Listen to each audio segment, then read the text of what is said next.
देश में यात्रा का दौर चल रहा है। एक तरफ जहां कांग्रेस के राहुल गांधी भारत जोड़ो यात्रा कर रहे हैं, वहीं दूसरी तरफ नीतीश कुमार भी समाधान यात्रा पर निकले हुए हैं। इन तमाम मुद्दों पर बात करने के लिए हमारे साथ है केंद्रीय मंत्री पशुपति कुमार पारस जी। सर, सबसे पहला सवाल तो नीतीश कुमार समाधान यात्रा पर निकले हुए हैं। नीतीश जी 17 वर्ष पूर्व बिहार के मुख्यमंत्री हुए थे और उस समय से मुझको लगता है कि अभी तक वो 13वां यात्रा है उनका। और ये अच्छी बात है, यात्रा करना खराब बात नहीं है। मुख्यमंत्री किसी ज़िला में जाते हैं, किसी सब डिवीजन में जाते हैं, तो स्वतः वहाँ का जो पदाधिकारी जो होता है अलर्ट रहता है और वहाँ का विकास होता है। तो इसमें कोई निगेटिव पॉइंट नहीं है, अच्छी बात है। इन यात्रा के बात किया तो अच्छी बात है, लेकिन यात्रा पर महागठबंधन के नेता सवाल उठा रहे हैं। एक तरफ शिवानंद तिवारी कह रहे हैं कि इतनी ठंड में यात्रा नहीं करनी चाहिए।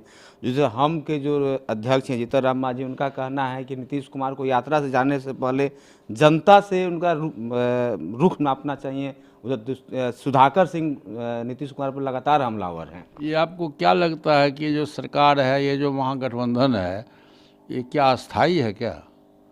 ये बिल्कुल ही अस्थाई है।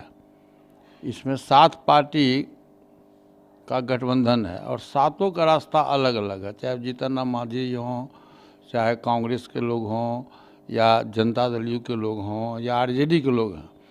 अब सरकार में रहते हुए, गठबंधन में रहते हुए सुधाकर सिंह बोल रहे हैं, नीतीश जी के बारे में बोले जा रहे हैं और अभी तक वो पद पर बने हुए हैं। पार्टी ने उन पर कोई अनुशासनिक कार्रवाई नहीं किया, तो इसका क्या अर्थ?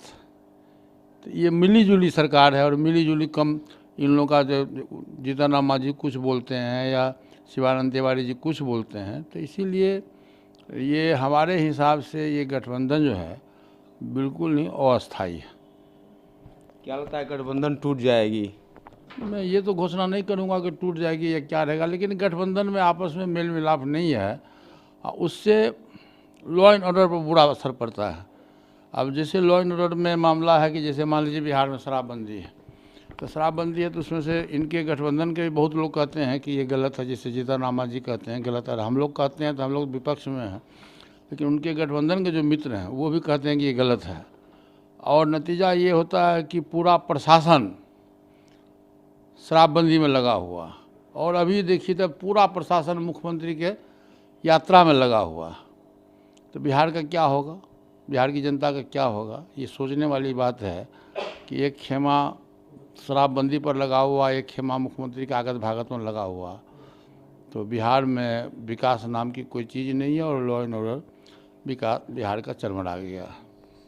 समाधान यात्रा तो नीतीश कुमार निकाले ही हैं, साथ ही साथ आपका आज से बिहार में भारत जोड़ो यात्रा भी शुरू हो रही है। कांग्रेस के मल्लिकार्जुन खड़गे आए हैं बांका में। देखिए, कोई यात्रा आप करिए, समाधान यात्रा करिए, भारत जोड़ो अभियान यात्रा करिए, किसी से कोई फ़ायदा होने वाला नहीं है। सबका एक ही उद्देश्य है कि 2024 का जो लोकसभा का चुनाव, और आपका भी पूछने का भी अर्थ यही है कि 2024 का जो लोकसभा का चुनाव है उसका क्या रिजल्ट होगा, यही ना है। रिजल्ट क्या होगा? राहुल गांधी जी भारत जोड़ो यात्रा पर हैं, नीतीश कुमार जी बिहार की यात्रा पर हैं। नीतीश कुमार जी यो बोले हैं कि यहाँ जब ख़त्म होगा तो मैं देश की यात्रा पर जाऊँगा।